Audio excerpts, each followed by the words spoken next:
Okay. So on Petuwash Day, my name is Taylor Schad, and I'm a citizen of the Cheyenne River Sioux tribe, and I'm a third-year law student at the University of Colorado Law School, as well as a summer law clerk with the Native American Rights Fund. We are here today because the United Nations has designated August 9th of each year as the International Day of the World's Indigenous Peoples to raise awareness about and help to protect and promote the rights of Indigenous peoples.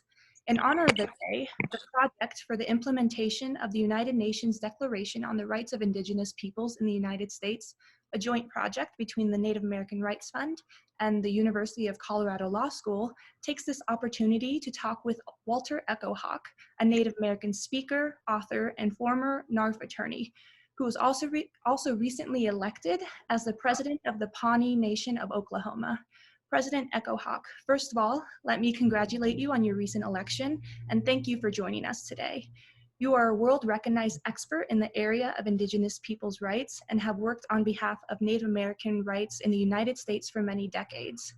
Can you share with us some of your reflections on where things stand as far as the recognition and respect for Native rights presently in the United States, and what your hopes are as you look forward to the future? Thank you, Taylor, I'm today, and appreciate that very kind introduction.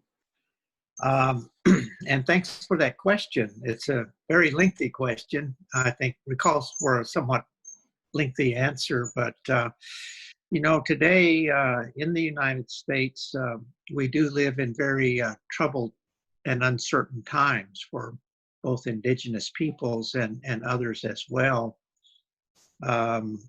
We're, of course, facing this deadly pandemic that is engulfing the United States at the current time, making our nation the epicenter of this worldwide pandemic. And we're also looking at this environmental crisis that faces the human race, you know, across the world, threatening life as we know it. And here in the United States, you know, we see a deeply divided society that is marked by the rise of hate and racism and ill will in all, seems like all sectors of our society. And we also see an assault on our democratic values in the United States. We were once the leading democracy in the world, but today all of our norms, democratic norms, seem to be under assault. You know, the press, the partisan strife in Congress that has pretty much ground it to a halt in many respects, and politicization of the court system, and ill will ruling our politics, as well as the corruption in high places in the White House as well. And so it is a very uncertain day that we live in as we come to Indigenous Peoples Day on August 9, at least here in the United States. We're also, I think, have witnessed in the past decade or more an assault on Native American rights. Many of the Supreme Court cases have come out adversely, and it seems that our Native peoples stride towards true self-determination as defined in modern international law has halted at the very doorstep. We see the dark side of federal Indian law in the United States alive and well today.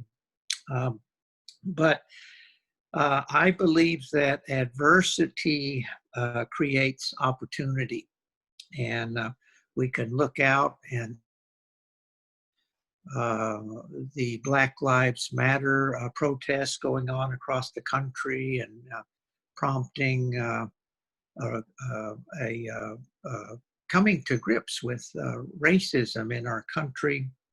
The recent name change of the Washington Redskin football team being a good example. So I'm thinking that as we sit here today, that we are witnessing a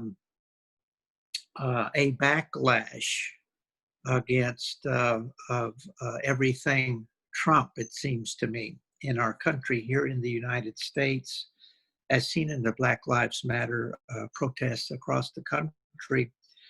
Um, and uh, in the midst of all of this, we're seeing a few victories in the U.S. Supreme Court on Native rights as well. And so I think we're starting to see opportunities coming to the fore now to take steps.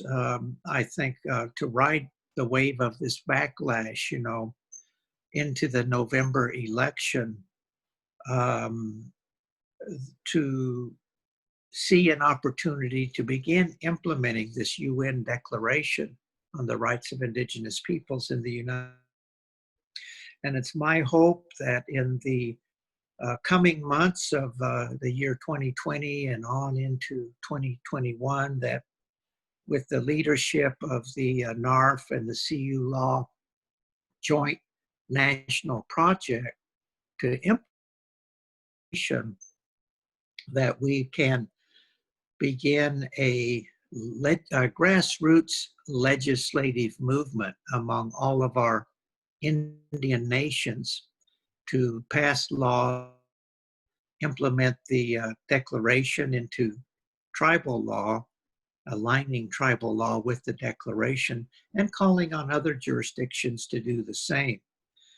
And then moving into state law legislation as well, asking the various states to pass laws like was similarly done in British Columbia to align the laws of the state with the declaration, and then ultimately riding this wave into Washington, D.C. to ask the Congress to do the same thing.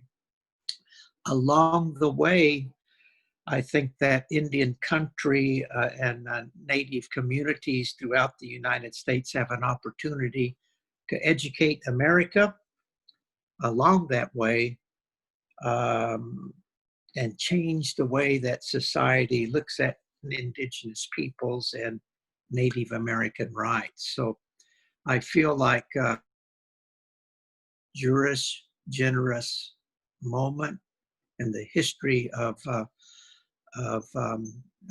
federal Indian law and policy in the United States, because we do stand at the confluence between domestic law and international law. And I think that the stars are aligning to take vigorous social action. And I'm looking forward to working on a project to implement the rights of Native people and this human rights framework established by the United Nations. And I hope that the Pawnee Nation will do its part. Even though I've just recently been elected as the president, I hope to work with our Attorney General and our Business Council to educate our government about this new human rights framework and aim towards enacting a tribal law to align the laws of the Pawnee Nation with the Declaration in the coming months. I understand that the National Project is working on a toolkit to help tribes move in that direction, to provide information to tribal leaders. And so I want to be among the first tribes to grasp that opportunity and work with the National Project to begin a grassroots legislative movement. And I think it starts on our Indian reservations across the.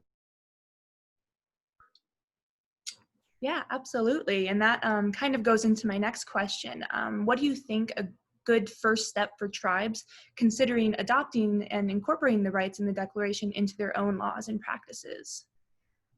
Well, I think the first question that tribal attorneys and tribal council leaders would ask, is what is this legal framework?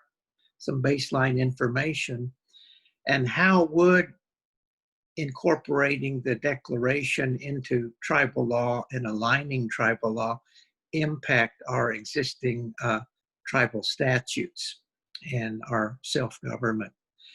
And I think that with a packet from the national project uh, uh, would require our tribal leaders to educate themselves about the Declaration and what its impact might be on tribal law, and in an education process. So along the way, we would educate our tribal leaders and our tribal attorneys about the Declaration, the need for it, and in enacting tribal law. So I think this toolkit that I think the National Project is working on of information will be very important in that stage. Yeah, absolutely. Well, thank you so much, President Echohawk, for speaking with us. We know that you must be very busy right now, and we appreciate you taking the time to talk on these very important and relevant topics. And lastly, happy World's Indigenous People Day to all of you.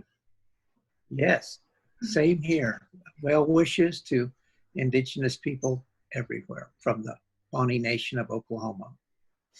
Thank you so much. Thank you.